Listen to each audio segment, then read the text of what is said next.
Akkam jirtu dhaggeeffattoota Odaa Miidiyaa Intersepti oduuwwan guyyaa har'aaf qabnu isin dhageessifnaa waliin tura.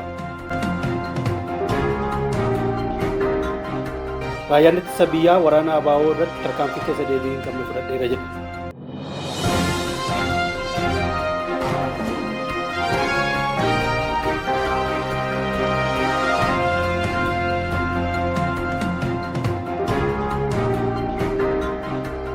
Qellem Wallaggaatti waraanni ABO hedduun harka kennachuun dhaga'ame.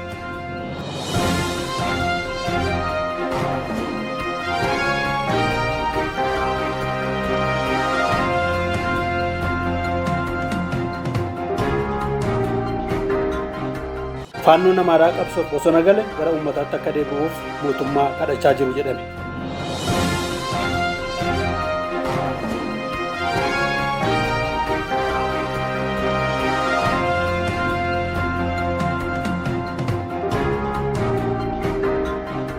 Televezyiiniin Tigraay fi Dimtsi Wayyaaneen ibsa TPLF godhu hin gabaafnu jedhame.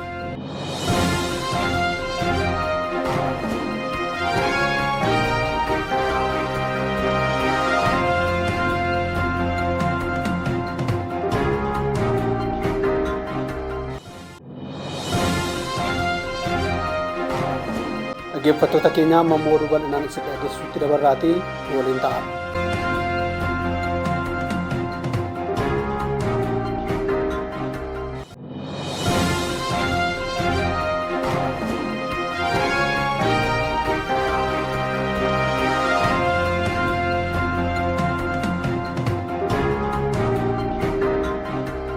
Raayyaan ittisa biyyaa waraana ABO irratti tarkaanfii keessa deebii hin qabne fudhadheera jedhe.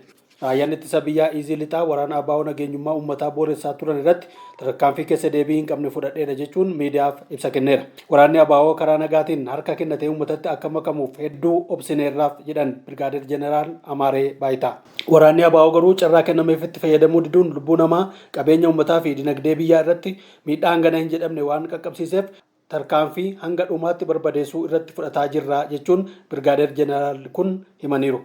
Kanaan booda waraanni ABO humna ittiin nageenya booressu akka hin qabne mirkaneeffanneerra. Tarkaanfii nuti fudhachaa jirru kanattis uummanni yeroo ammaa kana baay'ee gammadaa ta'us argineerra jechuun Iiziin kun beekseera.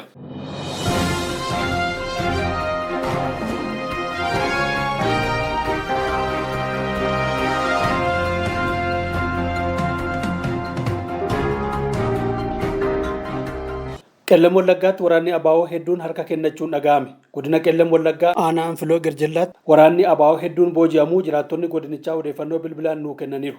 Mooraa leenjii isaanii immoo guutumaan guutuutti harka barbadaa'e keessa beektonni kun nutti himaniiru.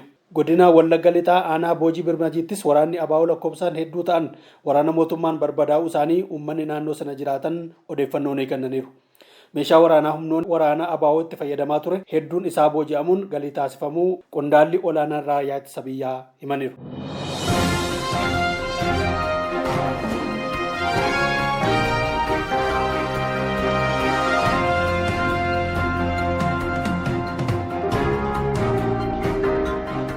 Faannoon Amaaraa qabsoof bosona gale gara uummataatti akka deebi'uuf mootummaa kadhachaa jiru jedhame.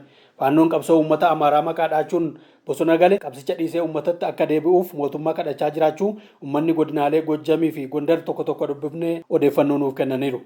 Akka yaada uummata kanaatti faannoon akka waan humna guddaa qabuutti of ilaaluun mootummaan araaraaf waan isaan kadhatu itti fakkaatee ture jechuun namoonni kun dubbataniiru. Gaafa mootummaan biyya bulchaa jiru xiyyeeffannoo dhorkatee waraana isaanii daaraa godhu naasuu hamaa keessa akka galan odeeffannoo keessoo isaaniitii bahee karaa uummataatiin nu qaqqabeera. Faannoon ka'umsi keenya Amaaraa, ga'umsi keenya immoo Itoophiyaadha jechuun dhaaddachaa ture. Yeroo ammaa kana achi buuteen isaa dhabamuu ragaaleen maddeen garaagaraa irraa odeeffanne ni addeessa.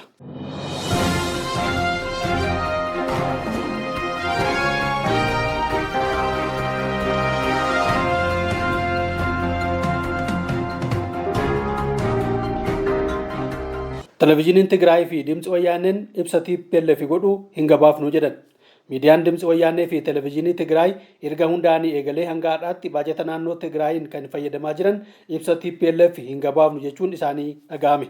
Viidiyoonni kun waraana TPLF gochaa tureef adda durummaan hojii propagaandaa warra hojjetaa turan dhumaatii uummata Tigraay keessattuu dargaggoota kan ficiisaa turan ta'uun isaanii ni yaadatama. Har'a garuu mootummaan ce'umsaa fi TPLF waan wal gaarreeffatanii jiraniif ibsa mootummaa ce'umsaa qofaa gabaasuun kan TPLF gabaasuu didani. Kanarraa ka'uun hooggantoonni TPLF yeroo ammaa kana miidiyoota kanatti ilkaan qarachuu irratti akka argaman odeeffannoowwan keenya ni mul'isu.